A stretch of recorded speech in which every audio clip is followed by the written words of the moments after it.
It's only us. You're my daughter. I'll never forsake you. Welcome to MsMojo, and today we're diving into the top 10 cartoon characters who are initially presented as outright evil, but have a lot more depth upon further investigation. Beware of spoilers. You and your mutants protect the humans who seek to destroy us. Why? Number 10. Mr. Freeze. Batman, the animated series. It's easy to root for Batman while hating the villains he faces. After all, he's the hero. When a villain like Mr. Freeze comes along, cold and seemingly heartless, it's even easier. This is a personal vendetta. It doesn't concern you. It's my concern now. Since you ally yourself with my enemies, you leave me no choice. Once you dig into his backstory, however, things aren't so black and white. Victor Freeze wasn't always a villain. He used to be a caring husband trying to save his terminally ill wife. He placed her in cryogenic stasis, hoping to find a cure. Then, Ferris Boyle, the corrupt CEO of GothCorp, pulled the plug. Literally. It's our only chance! This is my equipment! Mine! I have every legal right to use it or not use it as I see fit. I say this project ends now! In the chaos, Freeze was blasted with chemicals that altered his body and robbed him of his emotions. Still, he lost his wife. So, when he turned that pain into vengeance, was he truly evil or just a broken man pushed too far? I wish there were another way for me to say it. But I cannot.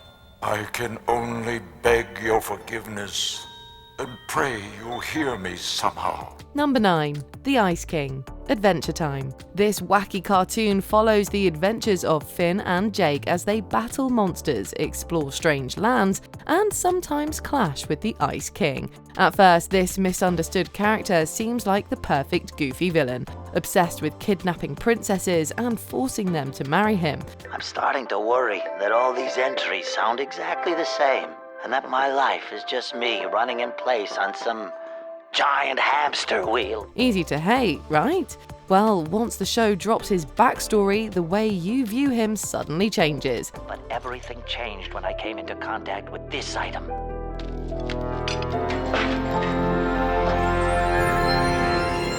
The Ice King! The Ice King was once Simon Petrikov, a kind and brilliant man undone by a mysterious crown that drove him mad. That means all his creepy, chaotic behaviors were never his fault. He was merely the victim of a curse. And then maybe Betty, my princess, maybe you will love me again.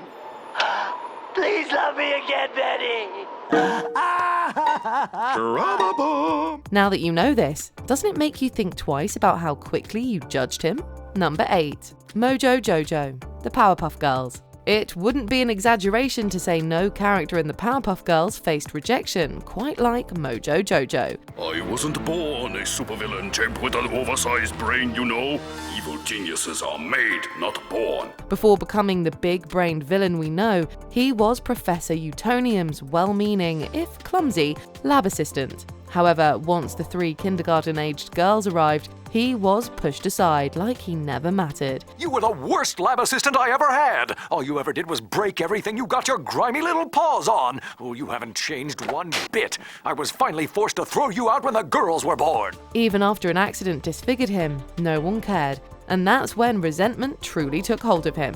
Can you blame him? He was forced to survive on his own and even shunned by other monkeys like him. Yet, Mojo Jojo wasn't inherently evil. He was born out of rejection, with a desperate need to be respected. Plus, we can't forget the times he actually saved the world. Behind all that chaos, he's simply a tragic character. You're our hero! Hero? Mojo the hero! No! I am a villain! Number 7. Plankton, SpongeBob SquarePants. There's no doubt about it, Mr. Plankton is one truly hateable character. From endlessly scheming to steal the Krabby Patty formula, to dreaming of world domination, to manipulating SpongeBob, he seems to have no redeeming qualities. You just want to be friends so you can get your hands on a Krabby Patty. And I bet it's not even your birthday tomorrow. Gee, and I thought you were stupid. Dig deeper though, and he's not so one-dimensional. For starters, Plankton was actually part of the original creation of the Krabby Patty. After a nasty fallout with Mr. Krabs, he was cut out of its success. Now we understand his frustration. Our little squabble only got me part of the recipe. Gosh, Mr. Plankton, that doesn't sound like the Mr. Krabs story at all. On top of that, imagine being as tiny as Plankton, stepped on every time you step out. Wouldn't that make you a little bitter towards the world? Sure, none of this excuses his actions, but it does make him surprisingly relatable. It's all I ever really wanted. To get back to the way it used to be. You and me against the world. How about a hug, Krabs, old pal? Number 6. Dr. Heinz Doofenshmirtz, Phineas and Ferb. Though Dr. Heinz Doofenshmirtz might be presented as the series' antagonist, it's hard not to feel sorry for him once you learn his backstory. His childhood was nothing short of tragic, from neglect and abuse at the hands of his parents to being incessantly mocked by other kids. Hello, boys and... awkward. Hey kid, lock up when you're done, okay? At one point, his family even forced him to serve as the lawn gnome. Can you imagine? With that kind of upbringing, it's no wonder Doofenshmirtz grew bitter and determined to prove himself. I would stand for hours. All through the cold night, as the Spitzenhound howled, my only companion was the moon. Even though he talks about taking over the tri-state area, his plans backfire in such hilarious ways, it's hard to see him as a threat. Beneath all the dramatic villainy, what we really see is an insecure man craving love and attention. We actually made it home alive. I guess it's possible. Not every part of you isn't good. Number 5. Vicky, the Fairly Odd Parents. Some villains barely have any redeeming qualities, but that doesn't mean you can't sympathize with them, at least a little. Take Vicky from the Fairly Odd Parents. On the surface, she's the nightmare babysitter, cruel, selfish, and often outright evil to Timmy. Hello, Mr. and Mrs. Turner! I'm Vicky, the babysitter! Anybody else notice the lightning? But the show drops hints that there's more to her than pure malice. Some episodes suggest that Vicky had a rough childhood, and the arrival of her younger sister may explain why she takes out her frustration on younger kids. On top of that, we learn she was once dumped by a boyfriend who only wanted her money. Feel like another rousing game of hide my cash? Yeah, with my new wife, who is way richer than you. None of this excuses her wickedness, but it makes you wonder. Maybe Vicky isn't just heartless. Maybe she's a frustrated teenager lashing out against an unfair world. So we're going steady now, right? Oh, heavens no. You're still not a cheerleader. Can't have that, can we? Ta-ta, scones, Benny Hill, Big Ben, yellow teeth and all that. Number 4. Amon, the Legend of Korra. This dark figure built his revolution on lies, using fear and deception to rally people against pro-benders. We weren't rich, and none of us were benders. This made us very easy targets for the firebender who extorted my father. But can you really blame him for hiding his true identity? As a child, he was forced into a nightmare no kid should endure. His father, a crime lord, used Amon and his brother as pawns, teaching them the terrifying art of bloodbending. Amon eventually fought back, striking his father before running away. Yet no matter how far he ran, he couldn't escape what he's been molded into. Our father set us on this path. Fate caused us to collide. I should have left with you when we were boys. Leave with me now. By the time Korra unmasks him, we see the truth. Amon is a broken man trying to outrun a destiny he never wanted, only to become something equally terrifying. If that doesn't make you feel sorry for him, what will? The two of us together again. There's nothing we can't do. Yes, Noatak. Noatak. I'd almost forgotten the sound of my own name.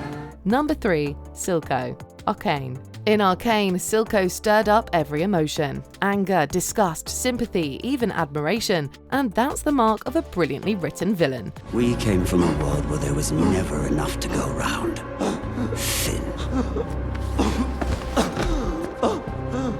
That is why we fight. His dream was for Zorn's unity and freedom from Piltover's grip, a vision we understood. With time though, Silco grew into more than just the ruthless crime lord of the Undercity. He became father to Jinx, and that bond reshaped him into one of the show's most layered characters. When forced to choose between Zorn's independence and Jinx's freedom, he chose her. All we ever wanted. The boy didn't even haggle. And what do I lose but problems? Oh, it all makes sense now, brother. That decision turned him from a monster into a sympathetic figure. In the end, Silco didn't die a man consumed by his cause. He died a father willing to sacrifice everything for his child. I never would have given you to them. Not for anything. Don't cry. You're perfect. Number 2. Prince Zuko. Avatar: The Last Airbender. What a great transformation Prince Zuko went through. He evolved from a bitter, angry boy into an honourable man worthy of ruling the Fire Nation. Let's be honest, at the start, when he stood against Aang, he was unbearable. I've spent years preparing for this encounter. Training, meditating. You're just a child. Well, you're just a teenager. But given the harsh upbringing he endured as the son of the Fire Lord, it's easy to understand where he was coming from. What else would I expect to hear from the laziest man in the Fire Nation? The only way to regain my honor is to find the Avatar. So I will. Little did we know that he would surprise us by defying everything he was taught and fight for what was right. Despite his trauma, Zuko was willing to risk everything, including his life, for the people he loved. Honestly, this redemption arc isn't just powerful, it's one of the greatest ever written. I can't believe a year ago my purpose in life was hunting you down. And now we're friends. Yeah, we are friends. Before we continue, be sure to subscribe to our channel and ring the bell to get notified about our latest videos. You have the option to be notified for occasional videos or all of them. If you're on your phone, make sure you go into your settings and switch on notifications. Number 1. Magneto. X-Men, the animated series. What do you do when you come face to face with evil? For Magneto, his response was often violence, putting him in direct conflict with Professor Xavier's views. The years have been kind to you, Charles. A pity they haven't brought you wisdom. Your wisdom? You find wisdom in this destruction? But with his past as a Holocaust survivor, it's easy to say where his bitterness and distrust in humanity comes from. Yet Magneto wasn't evil for evil's sake. His mission was to protect mutants from a world that feared and hated them. Yes, his methods were extreme, but that's part of what makes him a compelling character. When I was a child, my people talked while others prepared for war. They used reason while others used tanks, and they were destroyed for their trouble. Over time, though, he proved he was more than just rage and vengeance, even leading the X-Men and sparing lives. Above all, Magneto proved that redemption was possible, even for those who walk the darkest paths. You're all fools. Heroic fools. The brave are always the first to die. Who is the most complex cartoon villain you've ever come across? Let us know in the comment section.